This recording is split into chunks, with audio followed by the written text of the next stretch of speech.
एक सवाल जो अक्सर लोग पूछते हैं, गरीब फैमिलीज़ में बच्चे ज़्यादा क्यों होते हैं?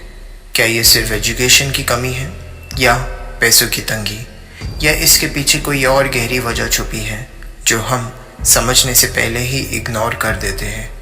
क्या ये एक सोशल इशू है या एक स्पिरिचुअल पैटर्न? आज के इस वीडियो में हम समझेंगे एक ऐसी रियलिटी जिसके बारे में ना ही साइंस खुलकर बात करता है और ना ही spirituality. The law of vibration, एक साइकिल, एक फ्रीक्वेंसी, एक इनविजिबल फोर्स जो डिसाइड करती है हम कौन हैं, कहाँ जन्म लेते हैं और कैसी ज़िंदगी जीते हैं।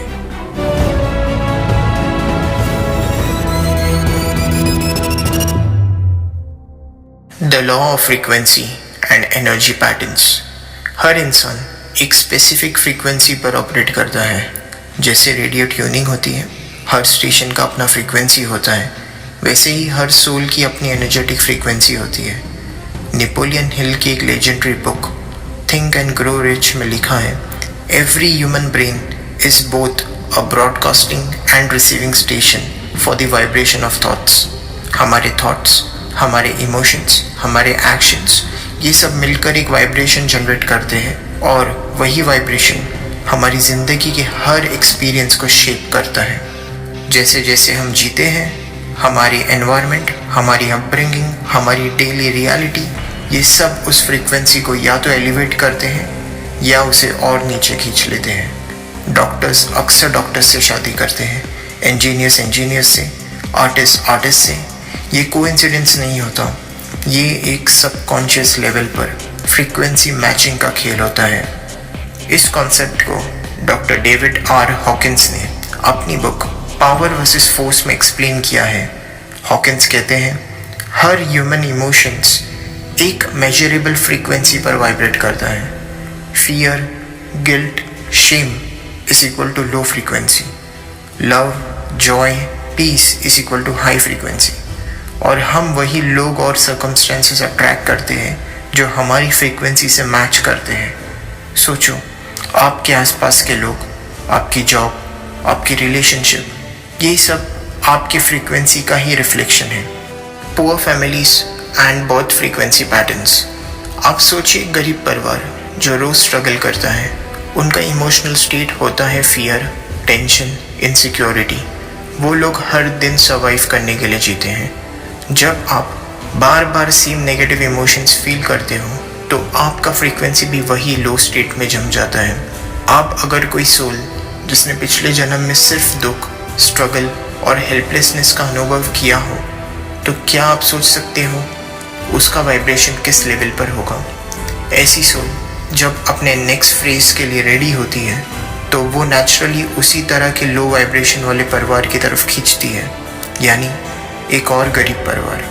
ये एक कॉस्मिक पैटर्न है, एक अनकॉन्शियस अट्रैक्शन। जैसे magnets, high frequency souls get drawn towards high frequency environments, while low frequency souls automatically matches with the struggle based environments। अब आप समझ पा रहे होंगे, गरीबी सिर्फ पैसों की कमी नहीं, ये एक फ्रीक्वेंसी पैटर्न है। और इसी थ्योरी को परमहंस योगानंद जी ने अपनी ऑटोबायोग्राफी ऑफ अ योगी में इनडायरेक्टली एक्सप्लेन किया था, जब उन्होंने कहा, soul chooses its environment according to its karmic tendency. और इस दुनिया में अभी भी ज़्यादातर लोग इसी लो वाइब्रेशन रियलिटी में जी रहे हैं, इसीलिए ऐसे जन्मों की संख्या भी ज़्यादा होती है। ये सोल्स कहीं दूर से नहीं आती, ये इसी डायमेंशन में है, हमारे आसपास ही एग्जिस्ट करती है और जन्म लेने के लिए अपना नंबर आने का इंतज़ार करती है। Population, cycles and the law of resonance. सोचिए, ये एक फ्रीक्वेंसी बेस्ड साइकिल है।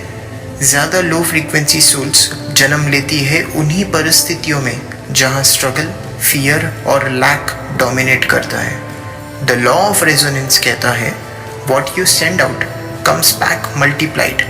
अगर दुनिया में ज़्यादातर लोग लो फ्रीक्वेंसी में हैं तो नेचुरली उन एनवायरनमेंट्स में जन्म लेने वाली सोल्स की संख्या भी ज़्यादा होगी। यही रीज़न है कि गरीब फैमिलीज़ में बच्चे ज़्यादा होते हैं। इसका मतलब ये नहीं कि वो सोल्स बुरी है, ये एक कॉस्मिक ट्रेनिंग ग्राउंड है हर जन्म एक लर्निंग मॉड्यूल होता है। जैसे वीडियो गेम्स, इजी लेवल पर हम स्टार्ट करते हैं और फिर लेवल अप करते जाते हैं। ऐसे ही लो फ्रीक्वेंसी लाइफ एक इजी एंट्री पॉइंट है, वहाँ से ग्रेजुअली लेवल अप करने का मौका मिलता है। उसमें से कुछ सोल्स ग्रेजुअली अपने एक्सपीरियंस के थ्रू सीखती है, दुख से, तकलीफ से उनमें एक नई समझ पैदा होती है। और यही लोग जो अपनी फ्रीक्वेंसी एलिवेट करते हैं, उनकी सोच बदलती है, उनकी एनर्जी बदलती है और अपने अगले फेज में वो एक बेहतर रियलिटी को अट्रैक्ट करते हैं, एक सेफर, रिचर और मोर पीसफुल एनवायरनमेंट को। इस कॉन्सेप्ट को the Tibetan book of the death भी एक्सप्लेन करता है। वहाँ लिखा है, between death and rebirth the soul drifts towards vibrations it feels most aligned with. The rare breakthrough souls, frequency elevation. अब सवाल उठता है, क्या इस साइकिल से निकला जा सकता है? हाँ, लेकिन मेजॉरिटी लोग उस साइकिल में ही अटके रह जाते हैं। क्यों? क्योंकि फ्रीक्वेंसी बदलना आसान नहीं होता।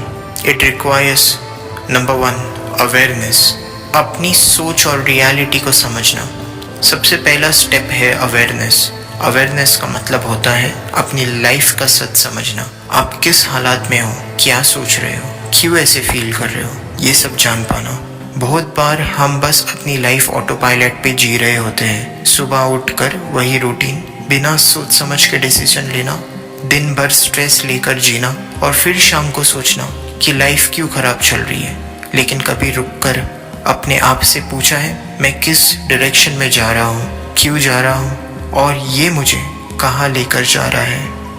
अवेयरनेस एक टूल है जो आपको अपनी ज़िंदगी का रियल टाइम मैप देता है। जैसे एक जीपीएस बताता है कि आप कहाँ हो और डेस्टिनेशन कैसे पहुँचोगे, वैसे ही अवेयरनेस बताता है कि आप अभी किस हालत में हो, आपकी सोच क्या है, आपके इमोशंस क्या कह रहे हैं और आपको किस तरफ चलना है।